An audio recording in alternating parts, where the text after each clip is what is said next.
अस्सलाम वालेकुम, welcome to my YouTube channel. तो आज हम एक और नई लैब के साथ मौजूद है MNI की माइक्रो प्रोसेसर एंड इंटरफेरेंस। तो आज इसकी लैब नंबर 4 हम प्रैक्टिस करने जा रहे हैं, उसके बारे में डिस्कशन करने जा रहे हैं।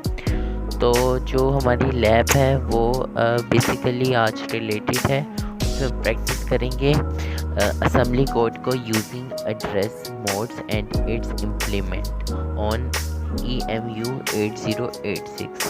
तो इसमें हम एड्रेस मोड के बारे में जानेंगे। तो सबसे पहले जो है हमारा एड्रेस मोड्स हैं। तो एड्रेस मोड बेसिकली होते क्या हैं?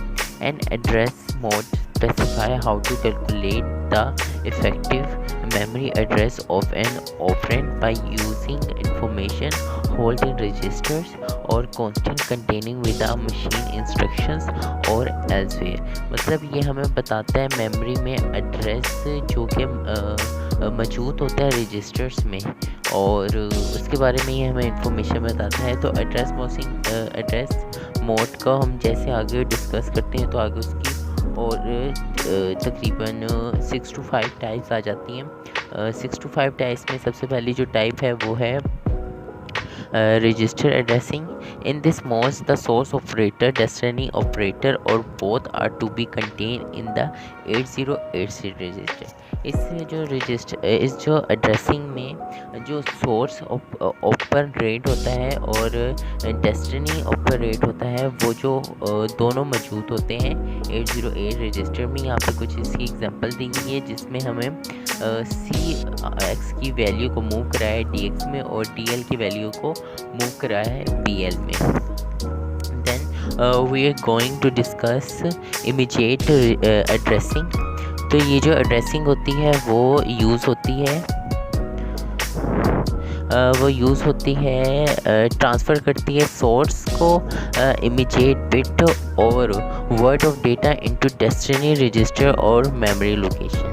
ठीक है, इसकी हमें एग्जांपल भी दी गई है जहाँ पे हमारे पास हमने 03H को, ये जो हमारी वैल्यू है इसको हमने CL में मूव कराया है, और देन हमारे पास नेक्स्ट एग्जांपल है उसमें हमने 0502H को DX में मूव कराया है। देन उसके बाद we are going to discuss direct addressing. Direct addressing क्या होती है?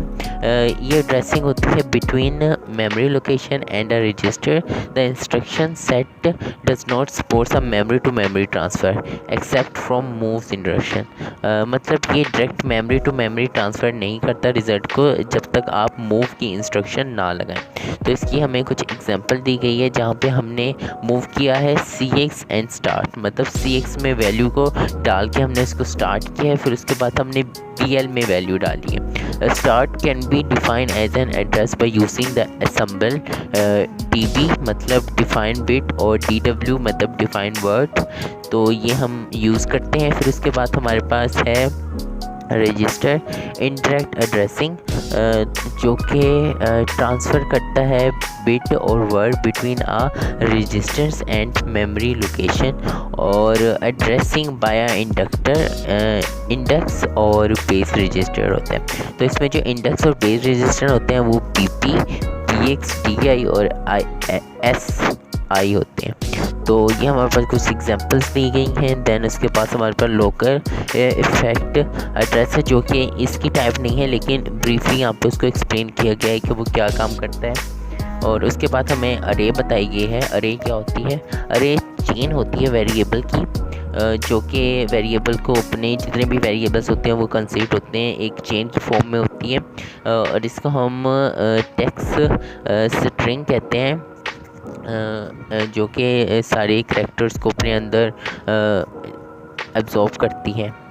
देन उसके बाद हमारे पास ये कुछ एग्जांपल्स हैं अरे की कि हमने पहली अरे बनाई, दूसरी तो उसके ऊपर हम कैसे ये कमांड मूव की डाल के करेंगे, फिर उसके बाद हम कैसे उसमें मेमोरी इंडक्ट रजिस्टर्स अप्लाई करेंगे। फिर उसके बाद हमारे पास यहाँ पे कुछ लैब टास्क है जो कि इसी लैब से रिलेटेड है।